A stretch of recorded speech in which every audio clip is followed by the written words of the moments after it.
Hey there, gamer guys and gamer gals. This is John Arnhem, your indie detective, and in this episode, I've brought you 3 of my favorite indie games in the science fiction genre. One of them is brand spanking new. First off, we're going to check out 2016's colonization base builder Planetbase from Portuguese developer Madruga Works. The second game up is one of the better games in the open world survival genre, Osiris New Dawn, which pits the player and some of your friends against a very hostile alien system. And lastly, at barely a week since its launch, I bring you the tale of Tacoma, a narrative-driven story about a space station crew, their relationships, and a daring plan to escape a disaster from the makers of the award-winning game Gone Home. But before we get to the indie reviews, let's check out some indie news. It has been a big week for the indie sci-fi scene. One of my favorite Kickstarter successes, Astrobase Command, just moved to alpha for its early adopters. And I really like this game because it promises a challenging but somewhat zany base building experience. So I think it's kind of worth checking out if you haven't seen it on Kickstarter or Indiegogo.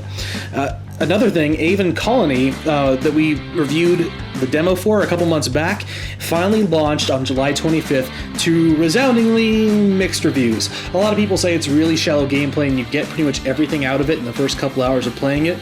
But yeah, check out the review of it and see if maybe it looks like something you might be interested in.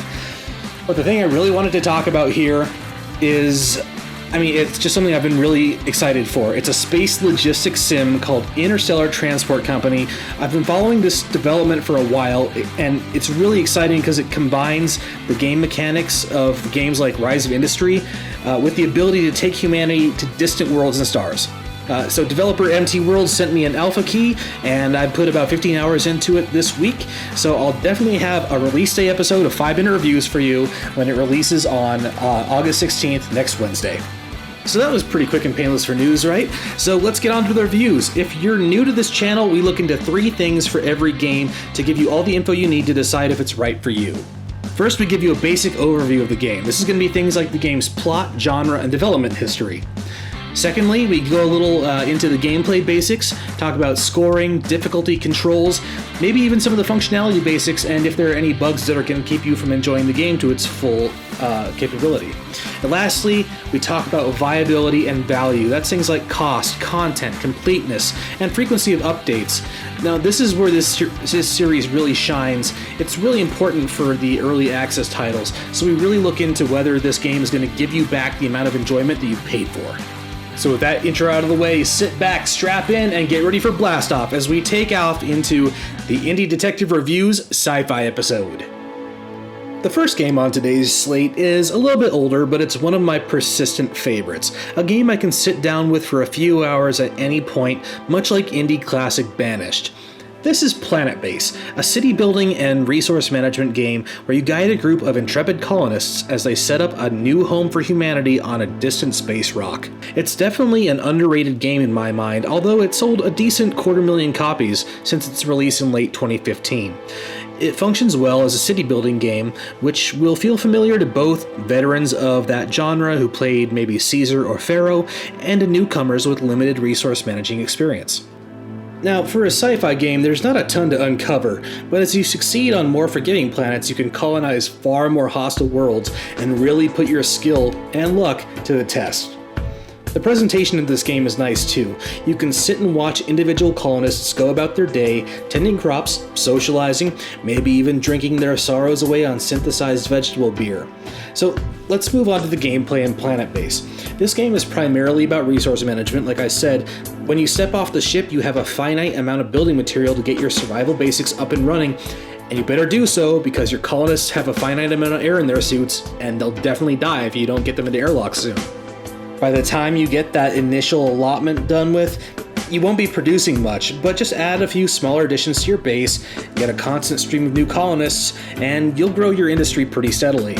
But if you want to make your colony really cool, you have to engage in trade and tourism. Many of the highest tier domes and advanced blueprints must be purchased at great expense, so you'll need to churn out things like medicine and weapons for export. At about mid-game, you can start letting tourists land at your colony and they'll pay you for food, lodging, and entertainment.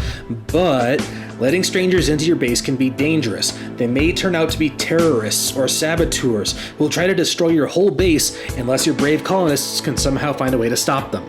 And terrorism definitely isn't the only threat. It's not even one of the greatest threats. In fact, bad luck is probably your worst enemy. Every planet has natural disasters that try to kill your colonists. In the colony you've been watching, a meteor hit the dormitory where 7 of my 10 colonists were sleeping at night, killing them instantly. I almost had to restart this whole thing. But bad planning can be just as deadly as natural disasters. Power outages mean no oxygen production, which means dead colonists. Water shortages mean famine, which means dead colonists. Too many colonists for your production means, you guessed it, dead colonists. It's easy to make rookie mistakes, but you learn to plan for surplus, which is a really good thing in space. Before long, you'll perfect colonizing the desert world and be building on more challenging, more hostile worlds than ever. Not sure how much there is to say about the viability of a game pushing its second year, except for to say that it holds up very well against even newer building sims. Not only is it holding up, but the developers continue to release new mission content, most recently back in June with a whole new mini campaign mode. So you can tell that this has been a passion project for developers Madruga Works, and that's what game viability is all about, continuing to pay attention to your product and keep your gamers engaged. As for value, $20 is good and proper if you're a fan of this building sim genre, but it's not really big on other sci-fi tropes like exploration or scientific discovery, but it's great if you want a challenging base builder. So the detective's verdict on this, probably already guessed it because I'm bringing up a 2-year-old game. I give it a thumbs up. It's great on value, and a thumbs up for the viability due to the depth of gameplay and ongoing dev support. Hats off to Madruga Works. You guys have created a really good product. So without much further ado, let's get on to the second stage of our review with multiplayer open world survival title Osiris New Dawn.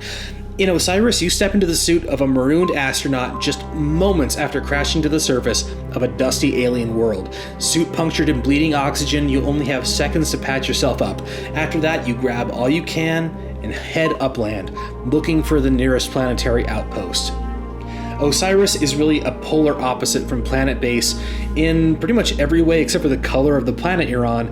Your primary enemy is not natural disasters, it's the local fauna, and pretty much everything here wants to eat your face. You have to grind out experience points in engineering, science, and combat to unlock new buildables and technologies, but soon enough you'll be taking on Osiris's monsters without blinking an eye. Because there is so much to learn and build, multiplayer is highly encouraged, and functions fairly well for this early alpha state. Speaking of the early alpha state, Osiris stands out from what is frankly too many other survival crafting games for the large content patches provided by the devs.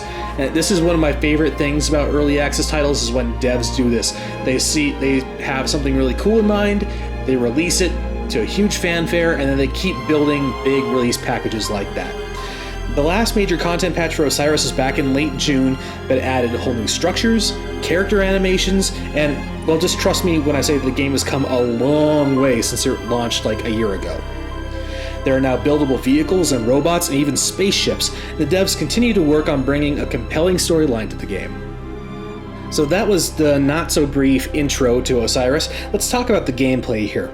The game has 3 main components, and I'm being a little facetious here, but it has exploring, building, and smashing things. As soon as you touch down, you start smashing up your ship for resources needed to build a shelter. You gain a little bit of XP, and soon you'll be making a forge and a workbench to build basic tools and weapons, but until then, you basically hit things with rocks. The smacking bit begins right off the bat, because you pick up rocks, you smash them into other rocks, you gain resources that way, and then you can smelt them into ingots, but that does take a little while. By the time you've made a little home and a small stockpile of survival supplies, then you can start heading out to explore this planet, Perseus 2. There's so much to see on this planet. Osiris is graphically quite stunning. Another thing that sets it apart from similar survival titles. I mean, you can look at all these other survival games and it's just a blank blue horizon, very little to say about the texturing. Osiris is not that at all. Look at the sky, that is just absolutely fantastic. All kinds of things happening around you. There's epic sights, creepy caves complete with ambush jump scares, and, well, just a lot of really cool things to be killed by. Now, slightly less impressive, early game combat is not super rewarding. Every class comes with a decent starter weapon that will definitely break before you make a new one. Well, at least in single player. In multiplayer, you can kind of grind out decent weapons pretty quickly. But once it breaks, you've pretty much been left defending yourself with nothing but, smashy rocks. Your best friend is your suit's set of jump jets. These are key not only to getting around quickly, but to beating most opponents when you learn their attack patterns. But once you learn them, or at least learn when to run away, you'll stay alive pretty long, and not many things can kill you outright. By mid to late game, however, you can build firearms, turrets, even a fully armed mech suit, although it was taken out for refinement in the most recent patch. I'm sure it'll be back soon. All these things keep you alive really easily, and they're all pretty darn cool. Ultimately, the game will feature players uncovering the story of the doomed Osiris 1 crew, but it isn't complete yet. There are still a lot of neat things to discover though. There's abandoned bases and mines and lots of caves, and there are a good chunk of the story already incorporated. I didn't get to play multiplayer very much for this review, but you can make dedicated PvP servers, and videos of squad-on-squad combat seem pretty balanced and fast-paced. It looks like a lot of fun, so I recommend getting into that and checking it out yourself. So let's finish up with talking about the viability of Osiris New Dawn.